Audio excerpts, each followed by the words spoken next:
테이프를 끊어줬잖아요. 관련된 밸류 체인들을 최우선적으로 보는 게 좋을 것 같고요. 직접적으로 수혜를 보는 건 라고 봐야 될 것 같고요. 이제는 모든 영역에 AI가 올라가는 거예요. 온디바이스 AI가 제일 중요한 축이 될 것 같고요. 이나 같은 회사들이 좀 수혜를 볼 수 있죠.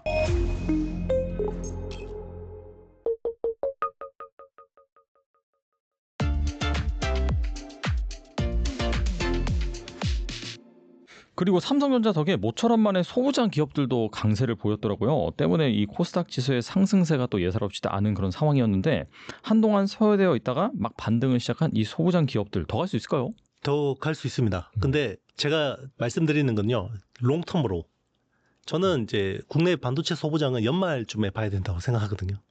네. 그래서 최근에 이제 모멘텀 때문에 이제 관련 주가들이 좋긴 한데 제가 보기에는 8월, 9월이란 좀 허들이 녹록하진 않아요. 네. 그래서 요때가 약간 선언만 있고 디테일이 없는 시점. 그러니까 이제 처음에는 22조 8천억 투자한대. 그러면 이제 뭐 많이 들어야겠구나라고 하지만 실제로 이제 발주가 수주가 나오거나 이 숫자로 찍히는 데는 좀 시간이 필요하단 말이에요. 그래서 연말이 되면 특히나 삼성전자나 하이닉스 같은 기업들은 내년 계획을 세우잖아요. 거기에 대해서 투자 계획을 세우죠. 그래서 이제 내년에 대한 캐펙스가 나옵니다. 그러면 이제 거기에 대해서 이제 소부장주들이 따라가는 측면들이 있는데 뭐 빠르면 10월 뭐 하반기 좀 늦어도 11월에는 주가를 좀 충분히 랠리를 할 수 있어요. 그래서 뭐 지금 삼성 파운드리나 HBM 관련주, 뭐 소캠 관련주들을 열심히 공부를 해놓고 9월에 사는 것도 방법입니다. 9월에 좀 조정받을 때. 그러면 이제 연말에는 좀 따뜻하게 보낼 수 있죠. 그럼 8, 9월이 약간 좀 노이즈가 있을 것이다라고 하셨는데 그거는 섹터 관점이세요? 아니면은 그 매크로 관점에서 이렇게 보시는 거예요? 매크로 때문에 이제 섹터가 주목을 못 받게 되겠죠. 네. 그러니까 이게 매크로 상황이 좋을 때는 한 요만한 재료 가지고도 막 붐업이 되는데 매크로 상황이 안 좋을 때는 아무리 좋은 재료가 나와도 단발성이거든요. 그런 차이 같습니다. 그렇다면 어떤 밸류 체인을 주목하면 좋을까요? 일단 이제 삼성 파운드리 관련된 밸류 체인들을 최우선적으로 보는 게 좋을 것 같고요. 그리고 이제 패키징이나 이런 쪽에 이제 투자 뭐 그런 아이들을 보는 게 좋을 것 같은데 일단 이제 삼성 파운드리 쪽으로 이제 밸류 체인 그러면 당장 직접적으로 수혜를 보는 건 오사트 업체들. 그래서 이제 뭐 두산 테스나나 뭐 하나 마이크론. 특히나 두산 테스나는 삼성 파운드리 매출 비중이 절대적이거든요. 그렇기 때문에 이제 아마 삼성 파운드리의 거의 프록시 중소형주는 두산 테스나라고 봐야 될 것 같고요. 뭐 하나 마이크론은 약간 뭐 분할 이슈도 있고 노이즈가 있었는데 최근에 좀 철회가 됐기 때문에 조금 이제 좋아질 수 있다고 보고 있고 그리고 이제 디자인 하우스나 IP 관련된 기업들 있잖아요. 가온칩스, 뭐 AD 테크놀로지 그리고 이제 뭐 에이지글랜드, 칩셋 미디어 뭐 이런 회사들도 좀 관심을 가질 만하죠. 전반적으로 일단 패키징 회사, 후공정 쪽에 좀 주목을 하되 방금 말씀하신 뭐 디자인 하우스도 같이 봐야 된다 그렇게 볼 수가 있겠네요. 네, 맞습니다. 일단 삼성 파운드리 쪽으로 이제 뭔가 테슬라가 이제 테이프를 끊어줬잖아요. 그래서 그동안 파운드리라는 거는 사실 신뢰의 비즈니스거든요. 근데 신뢰가 훼손됐었고 그게 지난 2년 동안 고생한 이유인데 그 신뢰를 뭔가 회복할 수 있는 계기를 마련했기 때문에 지금 TSMC 팹은 계속해서 가득 차 있단 말이에요. 그리고 이제 순번표도 너무 길고 작은 물량 가지고는 좀 막히기도 쉽지 않고 이제 그런 선단 공정이 필요하지만 뭐 프로젝트 규모가 크진 않은 그런 쪽에서는 삼성 파운드리를 이제 찾아올 수 있고 그러면 이제 디자인 하우스나 IP 쪽에서 이제 뭔가 좀 이제 활발해질 수 있다고 볼 수 있고요. 그리고 이제 미국 내에다가 삼성 파운드리 쪽에서 투자하는 10종 규모의 패키징 이쪽은 대부분 어드밴스드 패키징 쪽일 거예요. 뭐 그런 쪽은 뭐 국내에서 우리 어드밴스드 패키징 이야기하면 항상 나오는 회사가 한미반도체, 이오테크닉스, 제반 장비를 하는 PSK 홀딩스 뭐 이런 회사들은 뭐 관심 가져볼 만한 것 같습니다. 그리고 미국 반도체 기업 인텔이 이 경영난으로 대규모 구조조정을 단행하면서 유리기판 연구 개발 중단과 사업 철수를 검토 중이다라는 보도가 나왔거든요. 만약에 인텔이 이 유리기판 사업을 접으면은 우리나라 기업 뭐 SKC라든지 삼성전지, LG 이노텍 이런 국내 기업들이 반사이익을 볼 수 있다라는 얘기가 나오는데 어떻게 보고 계신가요? 네, 반사이익을 볼 수 있을 것 같아요. 그러니까 인텔이 사실 2023년에 유리기판이라는 거를 가지고 나서 시장의 관심을 확 끌었고 사실 이쪽으로 불을 지핀 거거든요. 그래서 인텔이 한다고 하니까 AMD도 한다고 그러고 뭐 최근에는 이제 엔비디아까지 막 TSMC하고 같이 이야기를 많이 했었는데 일단 인텔이 원래는 자체 라인을 꾸리려고 했어요. 그러니까 이제 자기네들을 칩에다가 패키징 할 때 쓰려고 하는 건데 자체 그 유리기판 라인을 그 구축하려고 했었거든요. 그러니까 내재화 라인이죠. 그리고 이제 그 일부는 또 외주 조달을 받으려고 했죠. 그래서 우리 입장에서는 그래도 인텔이 좀 이원화 과정이나 이런 쪽에서 우리가 뭐 좀 수혜를 볼 거라고 생각했는데, 그러면 인텔이 자체 라인이 없어지면 거기 우리가 이제 상당 부분 담당을 하게 될 가능성이 높아지는 거고요. 기회가 있는 거고, 특히나 이제 미국에다가 팹을 깔았던 뭐 SKC 앱솔릭스 같은 회사들은 좀 이제 가능성이 있다라고 봐야 되는 거고요. 또 하나 이제 인텔이 그 사업을 정리하면서 고급 인력들, 유리기판 관련된 인력들이 있잖아요. 그런 쪽에 이제 핵심 인력들을 우리가 또 데려올 수 있는, 유치할 수 있는 그런 가능성이 생긴 거죠. 그런 측면에서 우리한테는 나쁘지 않다. 그리고 최근에 좀 디스플레이 업황 자체도 굉장히 좋아지고 있잖아요. 그래서 이게 유리기판하고 디스플레이가 사실 다른 아이템이라고 보이지만 사실 거의 하는 회사가 겹치거든요. 그러니까 기존의 디스플레이를 하는 회사들이 새로운 성장 동력으로 먹거리로 이제 유리기판 쪽을 많이 이제 컨택을 하는데, 최근에 이제 그 어떤 BOE하고 그 삼성 디스플레이하고 뭐 특허 이슈 소송 있었지만, 맞아요. 네, 그런 쪽에서 이제 미국 내 시장에서 뭐 우리 디스플레이가 좀 더 이제 우위를 차지할 수 있는, 그리고 이제 이번에 테슬라의 패키지 딜에서도 삼성 디스플레이의 OLED를 테슬라 쪽에 납품하게 될 가능성이 높아졌거든요. 그러면 이제 캐시카우가 좀 든든해지면서 신규 사업까지 좀 뭐 된다 그러면 이게 선순환 구조가 되잖아요.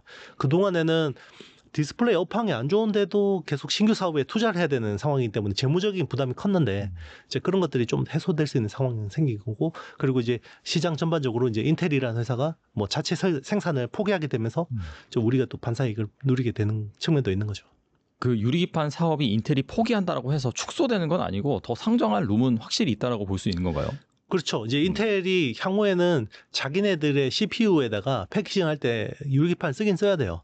이거는 이제 유리기판이라는 패널 자체가 뭐 어떤 방열이라든지 전송 속도라든지 이런 데서 메리트가 있는 것도 맞는데, 이게 또 이제 나중에 실리콘 포토닉스라는 이제 기술들이 적용이 되면 유리기판이 또 이제 굉장히 메리트가 있는 측면들이 있거든요. 그리고 지금 우리 지난 시간에 말씀드렸지만 소우X 같은 그 웨이퍼 단계의 패키징이나 아니면 패널 단계의 패키징이나 이런 것들을 하려면 기존의 PCB 같은 경우는 그 어떻게 보면 단차라고 해야 되나, 이 유니폼미티가 안 나와요. 그러니까 패널 크게 만들면 이게 휙거든요. 구부러져요, 이렇게. 그러면 이게 패키징하기 되게 힘들어지는데, 유리 같은 재료는 물성 자체가 굉장히 매끈하거든. 그 단차가 별로 없어요. 그래서 이렇게 패널 크게 만들 때는 유리 기판 또 메리트가 있죠. 그리고 최근 업계에서는 또 유리기판보다 유리 인터포저 쪽에 무게가 또 옮겨지고 있다라는 얘기가 나오는데, 유리 인터포저는 또 무엇이며 이거 더 주목받는 이유가 뭘까요? 일단 우리가 코어스라고 하는 기술을 중심으로 봐야 되는데요. 이제 GPU라는 게 있고 HBM이라는 게 있잖아요. 요게 2.5D로 패키징 연결되잖아요. 그러면 GPU 칩하고 HBM을 요 연결하는 그 바로 밑에 있는 패널 같은 판이 인터포저예요. 근데 기존에는 뭘로 쓰냐면 실리콘 소재로 씁니다. 반도체 칩하고 똑같은 소재예요. 그래서 어떤 식으로 하냐면 TSMC 같은 경우는 위에 GPU 같은 경우는 자기네들 생산하잖아요. 그게 보통 이제 3나노 뭐 2나노 수준이잖아요. HBM은 하이닉스한테 받아오잖아요. 요걸 가지고 패키징 할 때 UMC라는 회사, 그 대만에 있는 TSMC에 이어서 이제 큰 그 파운드리 회사인데, UMC한테 요 실리콘 인터포저 패널 받아와요. 그거를 가지고 이제 패키징을 하거든요. 그리고 이제 제일 밑에 들어가는 패널이 플립칩 BGA라고 해서 기존의 플라스틱 기반이거든요. 위에 있는 실리콘 인터포저를 유리로 바꾸는 거는 유리 인터포저. 그 밑에 있는 플립칩 BGA를 유리 기판으로 바꾸는 거는 유리 코어 기판이라고 해요. 그래서 글래스 코어 기판이라고 하거든요. 그래서 두 개가 좀 다르죠. 정밀도 측면에서는 유리 인터포저가 훨씬 더 정밀해야 되고요.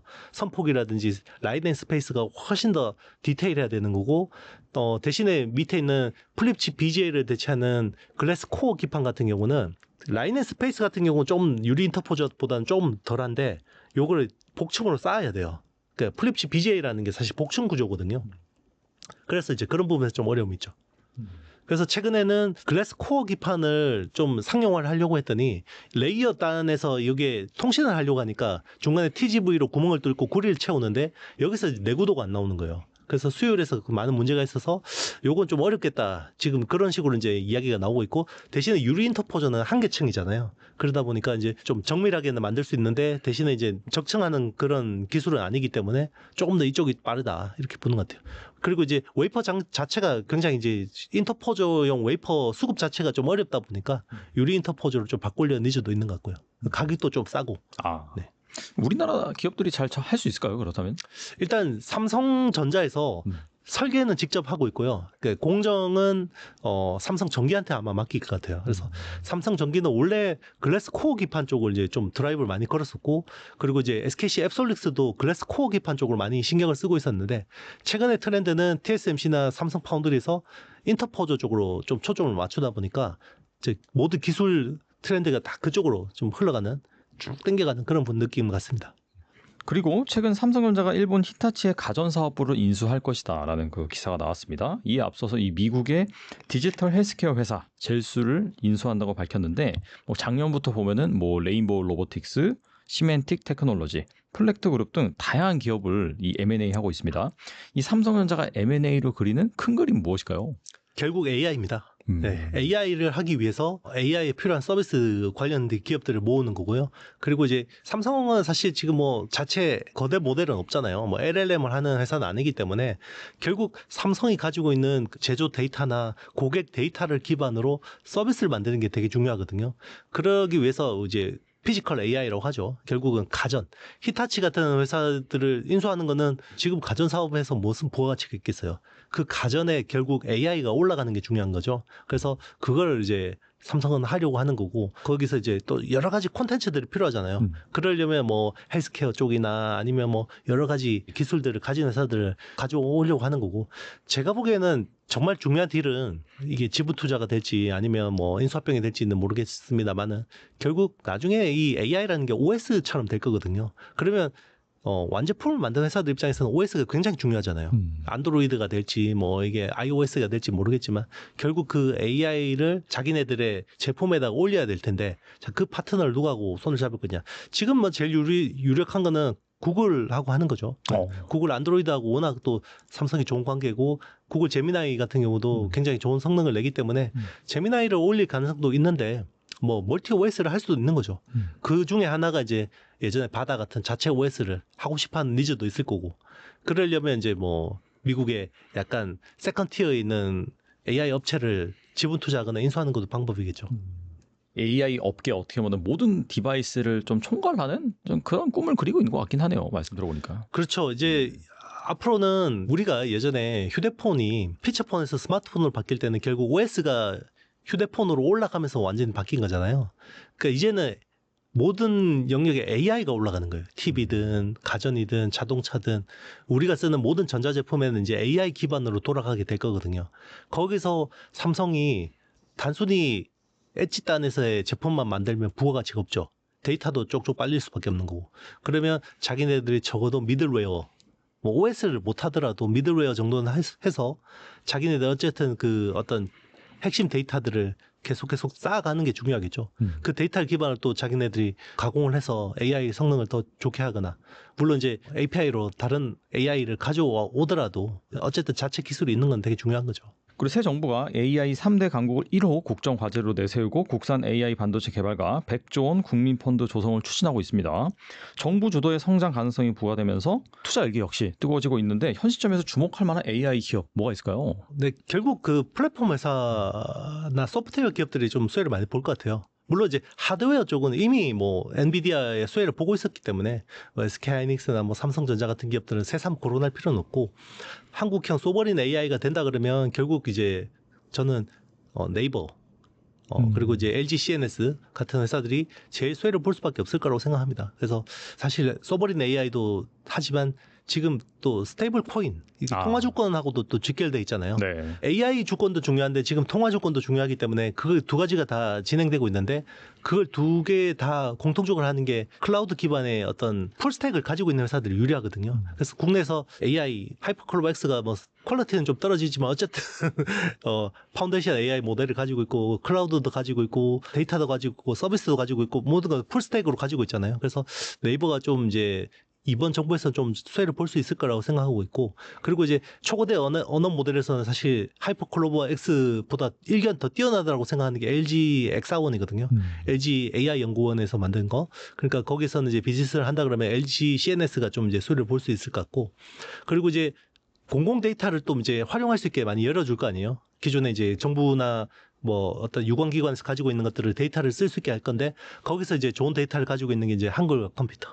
우리나라는 이제 정권 그 예전부터 전자정부나 이런 것들을 아래 한글 기반으로 많이 했기 때문에 네. 뭐 한글과 컴퓨터, 그리고 이제 금융 데이터 쪽에서는 쿠콘 같은 회사들, 뭐 이런 회사들을 좀 수혜를 볼 수 있을 것 같고, 그리고 이제 소버린 AI를 또 하게 되면 엔비디아 칩을 기반으로 만들 거예요. 그렇지만 우리 기업들의 참여를 많이 좀 요구를 하겠죠. 그러면 이제 한국형 AI 가속기, AI 반도체를 하는 이제 그런 회사들도 유력한데, 지금은 이제 필요서 AI나 리벨리온 같은 회사들이 좀 수혜를 볼 수 있죠. 근데 두 회사 다 비상장이잖아요. 그러니까 상장사로 보면 좀 재밌는 게, 리벨리온 AI는 TSMC 팹을 써요. 그래서 국내에서 VCA라고 하는데, 밸류 체인 얼라이언스라고 하죠. 이게 DSP하고 같은 말인데 VCA는 에이직랜드예요. 그러니까 리벨리온이 좋아지면 에이직랜드가 로열티를 많이 먹는 거고요. 그리고 이제 리벨리온 같은 경우는 삼성 파운드를 씁니다. 근데 여기는 AD 테크놀로지 하고 짓기로 돼 있어요. 그래서 약간 대리전 같죠. 그래서 에이직랜드하고 AD 테크놀로지, 이렇게 TSMC 팹이냐 삼성 파운드리 팹이냐 여기에 따라 좀 다르고, 설계 능력은 두 회사가 거의 뭐 아주 훌륭합니다. 글로벌 수준입니다. 네. 그리고 AI 혁명의 주식 투자 사이클이 통상 10년이 아니라 절반 수준인 5년 내로 종료될 수 있다라고 말씀하신 걸로 알고 있는데, 그럼 앞으로 얼마 남지 않았다고 볼 수가 있거든요. 뭐 2, 3년 정도. AI 분야에서 가장 유망한 투자처 어디라고 보시나요? 일단 이제 보통 우리가 테크 혁명이라고 하는 사이클은 10년 주기예요. 그래서 10년 동안 그러면 계속 주가가 가냐? 아닙니다. 이게 정점이라는 게 있거든요. 그래서 보통 그 10년의 테크 혁명에서 한 투자의 시계로 보면 정점은 한 절반이에요. 제가 보기에는. 그래서 보통 지난 모바일 혁명도 10년 동안 거의 진행됐는데, 그 투자의 정점은 한 2014년, 15년이었거든요. 그러니까 14년이었어요. 그래서 2019년부터 시작됐다라고 봐서 거의 뭐 한 5년 정도 됐다고 봐야 되는데, 그게 이제 처음에는 인프라 쪽에 막 집중이 됐다가 이게 이제 소프트웨어 쪽으로 왔다가 거기 관련된 전력 인프라 쪽으로 왔다가 나중에는 디바이스 쪽으로 내려오는 이런 사이클을 그리거든요. 근데 2022년 11월에 AI 혁명이 시작됐잖아요. 그러면 투자의 시계로 보면 절반 5년인데 5년 중에 절반이 갔다고 봐야겠죠. 그래서 이제 앞으로 남은 거는 절반을 넘었고, 이제 앞으로 남은 투자 시계로 보면 이제 온디바이스 AI가 제일 중요한 축이 될 것 같고요. 근데 이제 이거는 좀 시간이 좀 더 필요할 것 같아요. 온디바이스 AI가 생각보다 빨리 안 열리더라고요. 근데 이제 지금 AI 소프트웨어 쪽은 이제 뭐 워크로드나 이런 쪽으로 효율하는 거, 뭐 에이전틱 AI하고도 이제 AI 소프트웨어들이 관련돼 있기 때문에 뭐 그런 쪽으로 좀 주목할 만하고요. 요거는 근데 이제 대부분 수혜주들이 미국 쪽에 있어요. 그래서 국내 쪽은 아직까지 인프라 쪽에 많이 머물러 있거든요. 그래서 네. 여전히 AI 인프라 쪽에, 가속기 쪽에 밸류체인 있는 뭐 HBM이나 아니면 지금 전력 인프라 쪽이 굉장히 핫하잖아요. 그래서 전력 인프라, 뭐 변압기, 변전기, 그리고 거기 필요한 원전, 에너지, 뭐 이런 쪽이 이제 지금 계속해서 당분간 올 하반기에는 좀 이제 계속해서 좀 더 이어질 수 있을 거라고 보고 있고, 저는 이제 내년이나 올 하반기쯤에는 이제 어느 정도 조정을 받고 다시 주도주가 형성될 때는 AI 소프트웨어 쪽도 가능성이 있다고 생각하고 있고요. 결국 우리가 이야기하는 DSP나 IP 쪽도 뭐 소프트웨어 쪽이잖아요. 뭐 그런 쪽이나 아니면 온디바이스 AI 뭐 이런 쪽에도 상당한 기회가 있다고 생각합니다. 뭐 온디바이스 AI라고 하지만 결국 피지컬 AI고, 여기서 중요한 건 휴머노이드 로봇 같은 것들도 이제 관련이 있죠. 네, 오늘 나와주셔서 정말 좋은 말씀 많이 해주셨는데, 끝으로 이 영상을 보고 계신 분들을 위해서 한 말씀만 부탁드립니다. 네, 일단 뭐 제가 보는 시장 뷰는 일단 3분기는 저는 좀 이제 되게 좀 생각보다 안 좋을 거라고 봤거든요. 그래서 일단은 3분기, 하반기 좀 이제 녹록지는 않습니다. 근데 제가 원래 여기 이제 계속 출연드려서 말씀드린 거는, 이제 그 반도체 사이클이, 그 AI 사이클이 올 하반기, 그러니까 내년에 캐펙스 컷이 올 가능성을 대비해서 이제 하반기에 좀 이제 인프라 사이클이 어느 정도 이제 덜컹거릴 수 있다고 생각했는데, 제 전망을 조금 바꿔야 될 것 같아요. 그러니까 이게 캐펙스 컷이 내년 상반기에 올 가능성은 낮아졌습니다. 왜냐하면 네. 감세 법안이 통과됐고, 감세 법안이 통과돼서 빅테크들의 저기 EPS 총알이 두둑해졌어요. 그래서 아마 그걸 더 쏠 것 같아요. 그래서 제가 보기에는 내년 상반기에도 AI 캐펙스에 대한 부분들은 크게 문제가 없지 않을까. 그러면 하반기에 AI 인프라주 관련주들을 좀 이제 약간 조심해야 된다라는 거는 물론 이제 단기적으로 조정은 있을 것 같지만 제가 생각했던 것처럼 사이클이 끝날 정도로 그렇게 크게 조정은 없을 것 같다라는 좀 생각이 들고 있고요. 그래서 일단 이번에는 이번 조정을 활용해서 좀 이제 그동안 주도주들을 못 담았다 그러면 좀 용기를 내서 조정받을 때 좀 기존 주도주들을 좀 다시 한 번 더 확보를 한다 그러면 적어도 내년 상반기까지는 좀 이제 수익의 기회가 있을지 않을까 생각하고 그리고 이제 주도주가 좀 바뀔 경우를 대비해서 뭐 AI 소프트웨어나 뭐 저기 온디바이스 AI 이런 쪽을 좀 주목하면 좋은데 디테일한 내용은 제 책에 AI 텐베거 투자 책을 좀 활용해 보시면 좀 도움이 될 것 같습니다. 네, 또 얼마 있지 않아서 조정의 가능성, 하반기에 증시가 약간 흔들릴 가능성에 대해서 말씀해 주셨는데 그동안에 이 좋은 주식을 담지 못하셨다라고 한다면은 방금 말씀하신 것처럼 또 책을 읽어보신다든지 아니면 또 강의도 하고 계시니까 거기에서 정말 어떤 기업이 이 AI의 핵심이 될지 그 부분을 한번 살펴보시면 좋을 것 같습니다. 지금까지 이용수 대표님 나와주셔서 감사합니다. 네, 감사합니다.